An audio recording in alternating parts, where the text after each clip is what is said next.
হ্যাঁ বালকরা সব হটছেলা এখান থেকে, আমি এখানে বসবো। হ্যাঁ বালকরা শোন সবাই, হ্যাঁ একটা কাবাডি ম্যাচ হবে আমার আর ভম্বলের টিমের মধ্যে। ভম্বল কাকা 2 মিনিটেই তোমাকে হারিয়ে দেবে। হ্যাঁ বালক, মুখ সামলে, আমাকে হারানোর মতো কেউ এখনো জন্ম নেয়নি। তো বলো আমার টিমে কে কে থাকবে? ও বাবা, আমি আপনার টিমে থাকবো। আমিও আপনার টিমে থাকবো বাবা। চলো, পল্টু আর বিকাশ তো আমার টিমে চলে এসেছে, আর কেউ আছে? ও বাবা, রবিকেও আমাদের টিমে নিয়ে নাও, ও ভালো কাবাডি খেলে। চলো ঠিক আছে, আমার টিম তো রেডি হয়ে গেল। ভম্বল তুই এবার তোর টিম রেডি কর।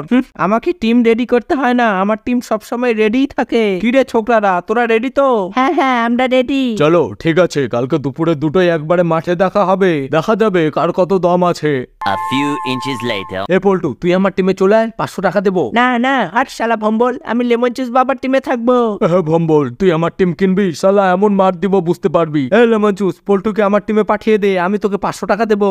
শালা, পল্টু আমার টিমেই খেলবে, চলো 1000 টাকা দিয়ে দেবো। আরে পল্টু আমার টিমে। না না ভম্বল চুপচাপ কেটে পড়, না হলে ধরে কিন্তু উদুম কেলাবো। কালকে কাবাডি ম্যাচে তোকে যদি না হারিয়েছি, আমার নাম ভম্বল নয়। সবাই লাঠি টাঠি রেডি করে রাখো, যখনই লেমন জুস বেইমানি করবে সোজা লাঠি চার্জ শুরু করবি।